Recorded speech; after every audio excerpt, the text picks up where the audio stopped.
Hey everybody, this is Paige Clingenpeel. Thanks for joining me for Embracing Your Season.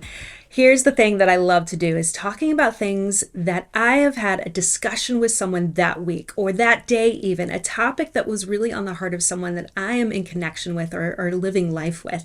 And so that's what today's topic is all about, is addressing identity and the lies that we believe that influence our identity. So in fact, I just had the opportunity to talk in my church recently about this topic. It was one of those occasions where I just came alongside 20 to 30 different women, and we discussed, what does identity mean? How does it impact us? How does it change the way that we parent? How does it change the way that we are a wife, a spouse, or even in friendships or being an employee of some capacity? Well, it changes everything, right? And so with the feedback that I received from the ladies, I was like, I need to share this with my friends. I needed to talk about this so that we can equip one another and add some clarity to the idea of what identity is. Now, this is a word that is used a lot right now in society, right? Me even just mentioning it, you might have had a trigger or a cringe moment, whatever it is. It's talked about a lot. So that's why I think it's important that we start always with, what is the definition of the word that we're addressing? We do this with our kids, but we should also do this with our own language when we're talking to one another so that we're on the same page. We come with our own bias. We come with our own understanding. So let's just be clear. What does identity mean, especially in the context of our conversation here today? So I always go to the Webster Dictionary. I go to Google. I don't know where you look up your information, but this is what they claim the definition of identity is: the distinguishing character or personality of an individual, or the relation established between psychological identification. Oh, there's more, guys. The condition of being the same with something described or asserted, or finally, the fact of being who or what a person or thing is. Yeah, I don't know about you, but none of those made sense to me. I was reading those and I was like, yeah, this will not be helpful at all.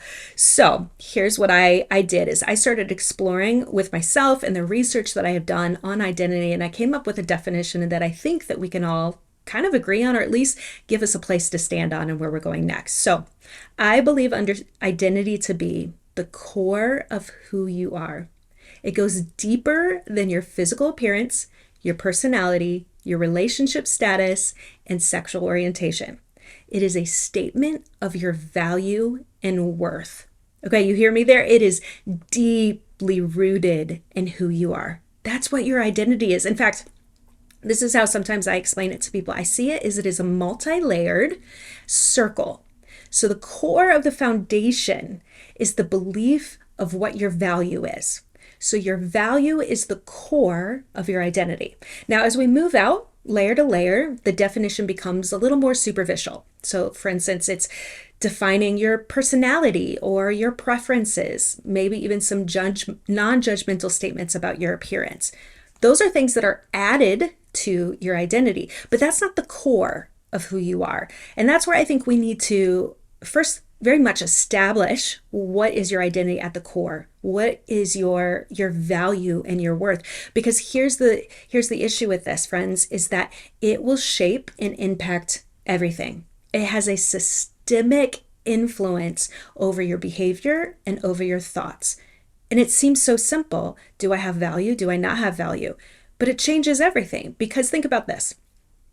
If I don't have value, if I don't feel like I have value, then this leads to unhealthy behaviors of not caring for our own bodies, not caring for our minds, our relationships. I mean, it even impacts our parenting and our marriages. We start having poor boundaries, or as a parent, we could go into extremes of being overindulgent or rigidity. All of this is based in the root of my value and worth and where that identity comes from. So frankly, it influences all of us and everything about us. So the question obviously is, how do we discover it?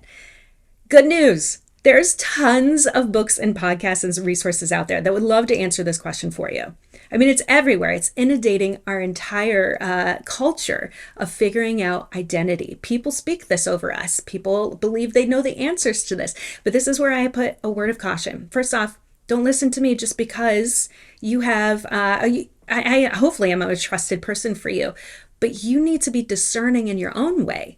Just like if you would pick up a book, just like if you would listen to a friend or a coworker, even a pastor or an influential leader in our culture, please be cautious in any definition that they give you, but particularly with something so powerful as identity.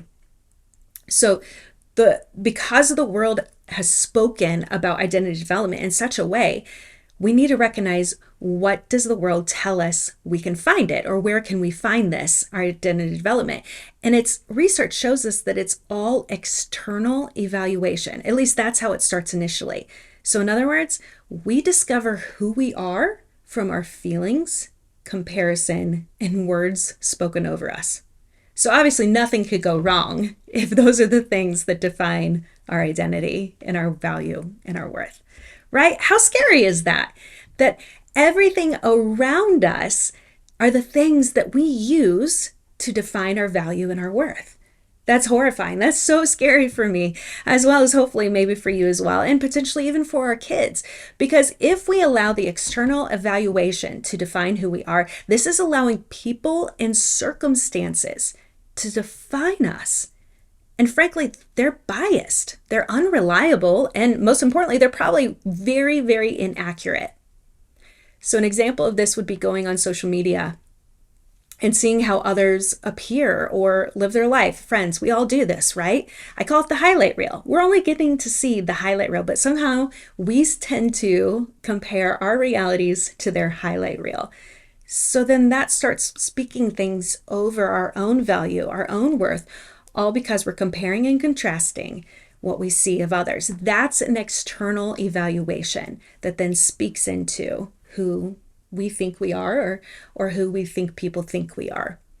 So not only do I disagree with the way that we tend to find our identity in this way, but it's dangerous. It's dangerous for us, and it's absolutely dangerous for our kids. So in the following, the rest of this podcast is going to be talking about what are some next steps. These are my suggestions. I highly encourage you to go and explore this on your own as well, because it is so integral, it's intrinsic, and it's foundational. You have to figure out how to determine your value and your worth and your identity in that. So I personally believe that there is a two-step process. So the first one, dismantle the lies that have influenced, distorted, and destroyed your authentic self. Think about that. Dismantle the lies that have influenced, distorted, and destroyed your authentic self. Now, if you're out there and you say, I don't think I really believe any lies about myself, please email me and tell me your tricks and tips, because I would love to have that experience. Unfortunately, for me and many of the people that I do life with, lies is something that we have to constantly be aware of, because we're inundated by them. Lies about ourselves, lies about our perceptions of other people and what they think about us. And sadly, these start happening when we're young. They could start from words spoken over us, from the people that were around us when we were young, or they could have been thoughts that were left unchallenged. And that can happen in adulthood. We still have people speaking over us. We still have thoughts in our lives that we don't challenge because they seem like truth. And so some lies you can identify pretty quickly. Others, they're planted so deep in your heart that you don't even know that they're there, nor do you recognize the influence that they have on your day-to-day present life. So here's a couple of questions that you can start asking yourself today that will help you identify some of the lies that you might believe about yourself. I find that these are really good. I love to journal them. I love to write them down. There's a cool aspect about our brains is that we have, and this is very generalized and simplistic, so I'm not a neuropsychologist, but this is the way that I summarize it to people. We have two parts of our brain. We have analytical and we have emotional, right? Many times we stay stuck in the emotional.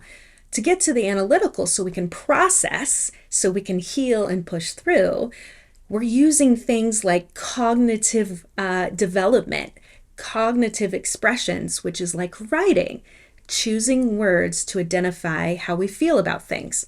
This then moves us from just feeling that experience and identifying it, moving through, healing it, and moving on. So journaling, that's a great way to do this. You can verbally process this with your friends, with your loved ones.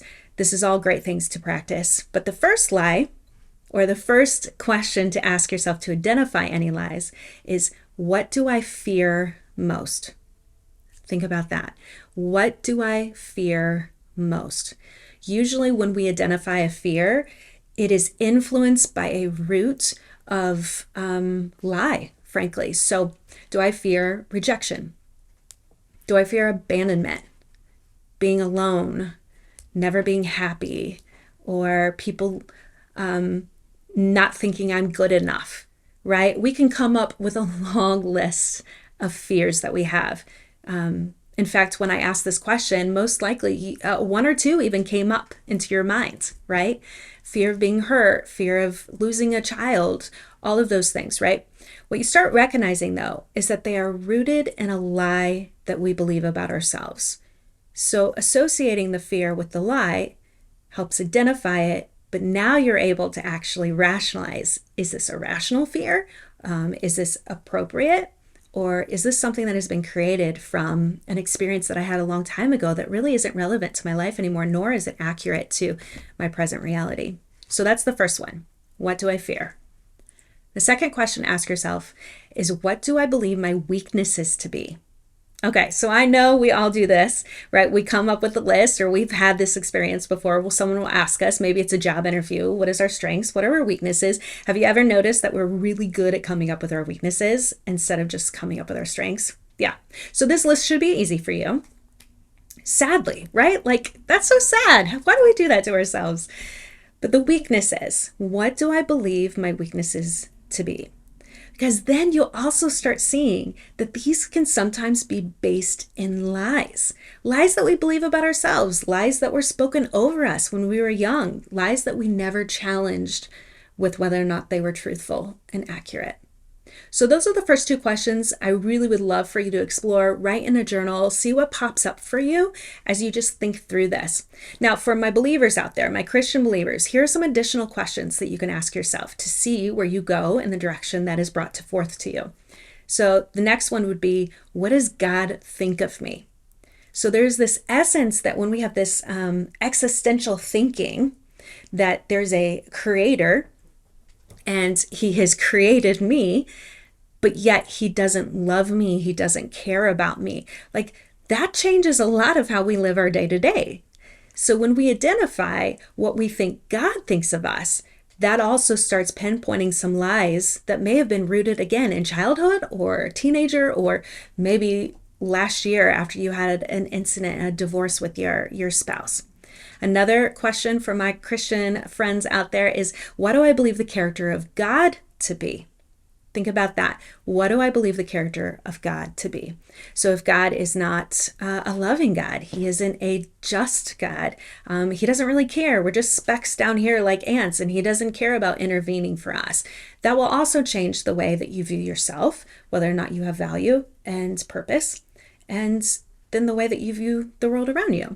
So those 4 questions, when you take a moment to really explore them, those will help you identify lies that have contributed to what your value and your worth and ultimately your identity is. So, secondly, the best way to help fight and combat this identity piece, or even to build it up, is speaking truth over yourself.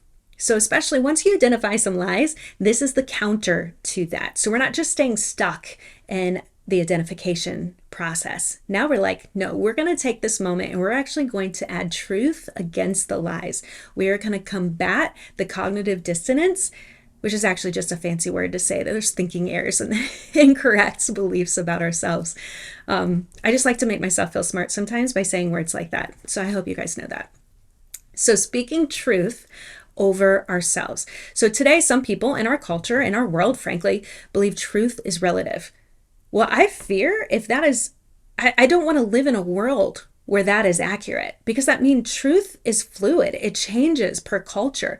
No, I believe that there is a fundamental orthodox truth that is unchanging, especially from the cultural influence, that we were born on purpose. We were designed for a purpose and by a creator. I need you all to hear this, okay? I don't want to go about preaching, but I do feel like this is important. I need you to hear that you were born on purpose, for a purpose, and by a creator. When we have that root in our hearts, that changes everything, because those lies no longer penetrate us in the same way, because we aren't speaking that truth, quote unquote, over us. We are hearing it from our creator, the one that designed us. He is the only one that can speak identity over me. And we know his love for us because of who Jesus is. So when we start living this belief that we have a specific design, we have a purpose to fulfill, and we are a beloved child that is pursued by their Father, imagine, that can't help but change you and who you believe you are. So go in this imaginary world for me. Imagine living in confidence. Imagine not fearing failure or looking like a fool because of, doing something wrong or making an embarrassing move. I mean, gosh, I do this like daily where I embarrass myself. But the reality is that won't change my value. That doesn't change my worth. How much so will that work in our advantage to live out our identity, because no longer are we fearful of failure. No longer are we fearful of abandonment. Think about the goals that you would set for yourself or what relationships you would develop if you had the confidence at the core of who you are, that you have great worth, that you have a purpose, and you have a calling on your life, and you are deeply loved, right? Think about how powerful that can be for you. But how do you get there? Well, I believe that if you are interested in knowing more about how you've been made and how you've been designed, I encourage you to go to the Bible. I think that's a great place to figure out what your Creator says about you. It discusses your identity as being his child, and it tells you, who does God say that I am? It also starts identifying some of the truth that you can interject when those lies become paramount in your life. So for instance, there were a number of years, actually, let's be honest, it's probably still present, that I felt like I wasn't good enough. Like doing this podcast, for instance, oh my gosh. Like there are times where I've just sat late at night and be like, who am I? This imposter syndrome. What do I have to say? Surely I have nothing to share that would be of benefit to others. And then I have to remind myself that, I have been called to this. This opportunity was brought to me. And even if I can say one encouraging word to someone and just say that and have this empathy of where they're at now was where I was before, like that is powerful. That is awesome. And that's worth it. And so that's what becomes my goal. No longer am I staying in this, I'm not good enough, but instead I'm using the gifts that God has given me so that I can then go and encourage my brothers and sisters. So if this is something you would be interested in, I would love for you to go dig into his word. You can Google Bible verses that talk about your identity and who you are. There's also another book that was really foundational for me, and it's called The Gospel Fluency. It is an amazing book that actually explores our thinking errors about who God is and then subsequently ourselves. So again, that book is called The Gospel Fluency. So now we talked a lot about adults and how this impacts us as adults, but let's talk about applying this for our kids. One of the first things I said in my workshop was like the power of words and the lies that we tended to believe manifested or were catalytic from our childhood. So imagine now what we are doing and speaking over our kids. Like that freaks me out. And I told the ladies and they laughed. I was like, does anyone else really freaked out by that? Because we do have the power of life and death in our mouths, in our words, in the way that we speak, and the way that we interact with our kiddos. And I know you are just like me. You want to raise healthy kids. And one of the things that you recognize is their identity of who they are at their core has to be strong, and it has to be foundational for them. So then they can go off and be healthy adults in this world. So how can we do that? So I came up with a few other suggestions that maybe is a great start or a good place to begin a next step with your own kids across the board, whether it's littles or you have teenagers getting ready to leave the house.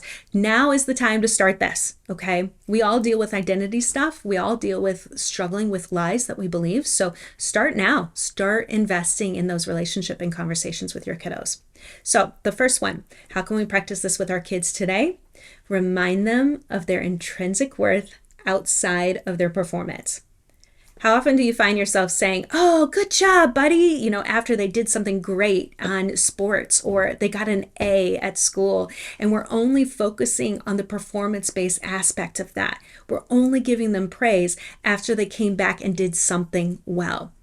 We need to start practicing speaking those positive, encouraging words when it isn't performance-based. So, for instance, sitting on the couch and you're just sitting there and you're watching TV or driving home from carpooling or wherever it is, and it's just a casual, you're hanging out, you're chilling with your child. Oh, that's a funny phrase, chilling with your child. That should be a thing, a hashtag. And you say to them, "I love you. Like, I am so lucky I get to be your parent. I value you so much," or "I have seen you grow and you are just developing into such an amazing boy or girl." Imagine the context. Your child is like, "I didn't do anything. I'm just physically sitting here and my child praises me." One goofy thing that I do, it's probably annoying to my kids, but I think it's hilarious, is I will walk into the room and be like, "Oh, dude, did I tell you?" And then I'll pause. I'll wait for them to acknowledge me. And then I'll just say, "I love you." Or I'll say, "Hey, guess what? I heard this today. I love you," right? Again, I think I'm really hilarious. My kids, on the other hand, I mean, give or take the day. But practicing that, making it goofy and fun for them, sometimes they engage in it even more, and then it becomes a thing, right? It becomes something that you guys own that is unique to you. So, praising and encouraging them when it's outside of the performance. Next one, practicing asking questions about their opinions. Ooh, even when they're young. This starts showing them that you respect their autonomy, you respect their individuality, and that you're showing them that they need to start developing opinions about everything, whether it's what they want to wear to school to what they think is going on in the world around them. This is a respect and honoring, but it's also showing that they are capable of having opinions outside of you as a parent. This starts building up confidence in them in a way that many other things don't. So practice asking questions about their opinions when they're young. You can start when they're 3-year-old and go all the way until their adulthood. But asking questions can be really paramount in having that connection with them and that identity development. Here's another big one. This one might be a little harder for some than others. I know it's hard for me. Asking forgiveness for any lies or any consequence or anything that is negative that you have spoken over them. Whew. How many people out there are like, "Oh, yep, girl, I'm with ya." Asking forgiveness is such a transformational experience for your kids. Not only are you modeling and something so powerful in a relationship development, but this is something we're commanded to do, to reconcile. But imagine the power that you have as an adult that says, "I messed up. I am so sorry. Please forgive me that I said that over you. I said it out of anger, or I said it in the moment. Please forgive me. I don't see you that way."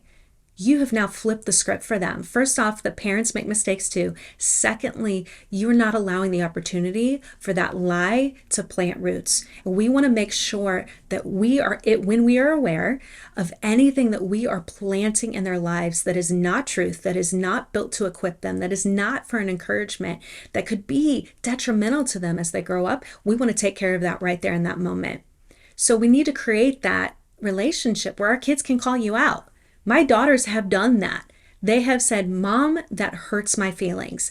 And so I have taken a step back and I have assessed, what did I say? Was it accurate? Was it true? Was it kind? Was it appropriate? And if I find that maybe my tone wasn't appropriate, or maybe the way or the timing that I chose to share that information, I will still own that. I will still own that. And I will always ask forgiveness when I know that I am responsible for something that has created a trespass in my relationship with them. So another thing to do with your kids to help build identity for them is giving them opportunities to fail. So we just talk about forgiveness and how we need to acknowledge the fact that we as adults fail. We need to allow kids to fail. We have to teach them that failure is part of life, that it is going to happen, and actually it improves the next opportunity for them to be successful. Think about riding your bike. Maybe there's research out on this, I don't know. But usually kids aren't able to pick up the bike right away. No, they have to fail a few times before they become competent and master that skill. The same thing in everything else. But our kids are so used to the instant gratification of this world that they think they should automatically get it. And when they don't, they have this really low distress tolerance, which means that they throw fits when they fail. So they are not capable of dealing or having tolerance for failure. We are doing them a disservice as adults, as parents, not allowing them to learn that failure is actually a good thing. Once they learn that and they realize that failure does not equal lack of worth or value, then they're not going to be fearful. Fear no longer dictates their behavior. Instead, they're going to take risk. And imagine the amazing things that they can do if they start taking risks, because fear of failure isn't an option. And we spoke that over them by allowing them to fail and encouraging them through a growth mindset. That's one thing y'all can check out. Pinterest has amazing things on growth mindset, helping our kids realize that they need to grow into skills. Once we teach that, it can be so transformational for our kiddos. Now, finally, last point, what can we implement at home with our kids to build up their identity development? We got to start modeling it. That's right. They see the way you talk about yourself. They see the way you treat yourself. You have to understand the impact that your behavior has over your kiddos, even unintentional, right? You have the ability to speak love and grace and truth over them just purely through modeling. How cool is that? You can model loving yourself and loving others just through the way that you live. So be mindful. How do you talk about your body? How do you talk about your intelligence? How do you talk about your relationships? All of that is then trickles down to your kiddos. So just be mindful. You are modeling. That's not to say you're not going to fail, because again, you can model failure well as well. Okay, friends. So that is today's podcast. I hope that you have enjoyed it. This, again, is just such an integral part of my conversations with my friends and family, is building up our identity from the core of who we are, which is our value and worth, which we know is ultimately from God, our creator. So let me know if you have any questions. I would love to know if this resonated with you. You can email me at any time at paigeclingenpeel@gmail.com. Of course, you can check out my website. That's paigeclingenpeel.com. You're seeing a theme here. You can always find my stuff with paigeclingenpeel.com or .org or whatever it is, because it's such a unique name. Isn't it fun? Yeah. All right, friends, we hope that you join us next time. Continue to subscribe and follow. I'd love to hear from you. Can't wait to see you next week.